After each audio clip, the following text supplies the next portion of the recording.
में बात की, बोल पहाड़ा वाली मैया की।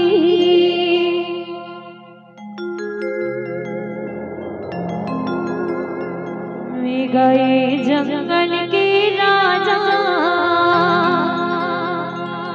मगतार लेके आजा।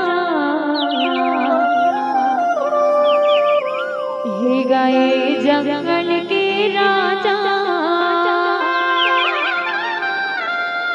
मगतार लेके आजा। बोल पहाड़ी मैया की।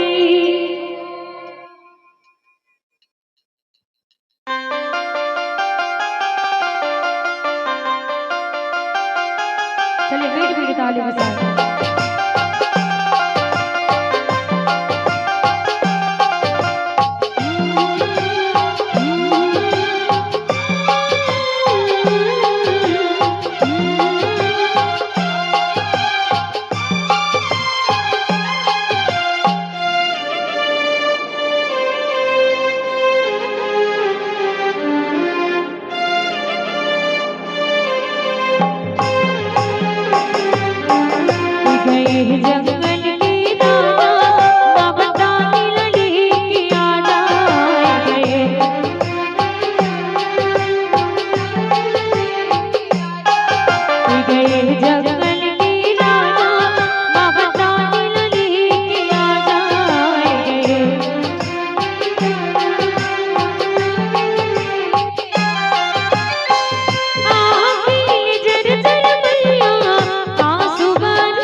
हो मैया घर घर कलश मढ़ाए हो माय हो बोल दुर्गा मैया की बोल पहाड़ी मैया की। चल एक बार सबके दोनों हाथ पर हो जाए। चलो हाँ और मीठी मीठी ताली के साथ कहना है का घर घर दिया माता घर घर बाती वो घर घर कलश मढ़ाए हो भैया घर घर कलश मढ़ाए हो घर घर कलश मढ़ाए हो भैया घर घर कलश नवरात्र दूज मोरे माता भवानी के बर के दिया वो जगह जोर होगा भैया बर के दिया वो जगह जोर होगा।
जो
हो माता रानी की भुवन में मुर्गा मुर्गा नाचेना, हो माता रानी की भुवन में मुर्गा मुर्गा नाचेना। ढोल बाजे रे नगाड़ा बाजेना, ढोल बाजे रे हो माता रानी की भुवन में मुर्गा मुर्गा नाचेना, हो माता रानी की भुवन में मुर्गा मुर्गा नाचेना।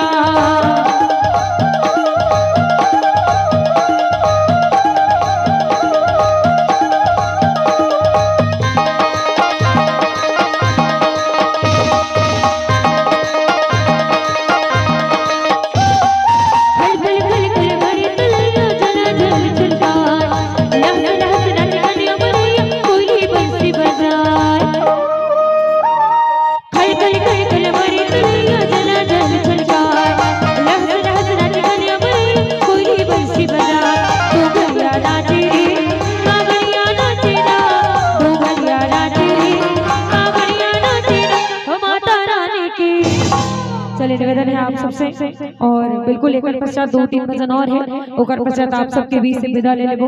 तो निवेदन है हम हो माता रानी के कहिबो तो आप सब लोग दोनों हाथ पर उठा के जय हो बोलना है। चलिए सबले पहले सबके दोनों हाथ पर हो जाए, कहते ना जिनके दोनों हाथ ऊपर, जिनके दोनों हाथ ऊपर उनके किस्मत ऊपर से भी ऊपर। चलिए कहना है का हो माता रानी की, हो माता रानी की।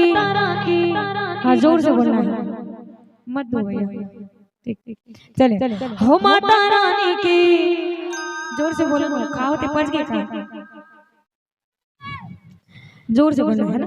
हो माता रानी की, हो माता रानी की, हो माता रानी की भुवन में मुर्गा मुर्गा नाचे, हो माता रानी की भुवन में मुर्गा मुर्गा नाचेना।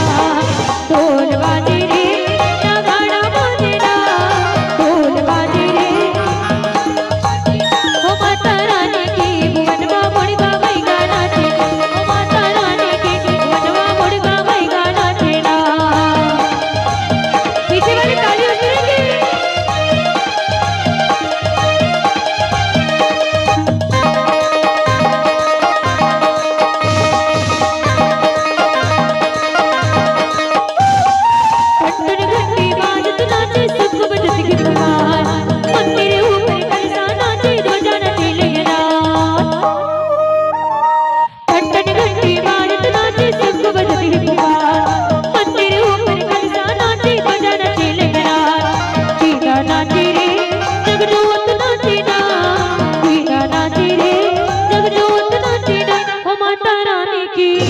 हो माता रानी की, हो माता रानी की भुवन में मुर्गा मुर्गा नाचे, हो माता रानी की भुवन में मुर्गा मुर्गा नाचेना। ढोल बाजे रे नगाड़ा बाजेना, ढोल बाजे रे नगाड़ा बाजेना, हो माता रानी की भुवन में मुर्गा मुर्गा नाचे, हो माता रानी की भुवन में मुर्गा मुर्गा नाचेना।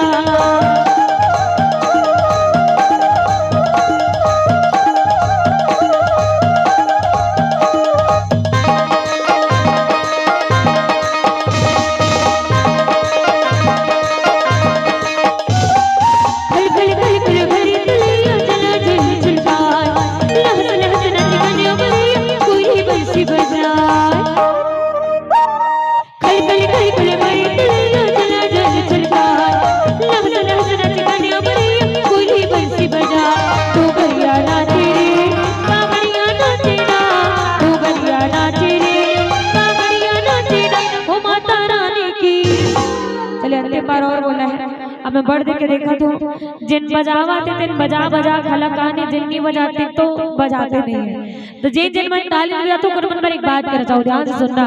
कहते का कि ताली बजाए में ना तो रुपया लगे ना पैसा, का बजाए में ताली बजाए में, ताली बजाए में ना तो रुपया लगे ना पैसा, ताली बजाए में ना तो रुपया लगे ना पैसा, और अगले जन्म में कौन जाने भैया हो का बैला बनबो का भैसा, का बैला बनबो का भैसा। इतना बड़ भाग मानुष तन पावा, हम सबके सौभाग्य से हम सबला मानव तन मिलते। तेकरे से जो जिया तन मन हा ताली बजाओ थापड़ी बजाओ ऐसे कहे तब मानो तब तो।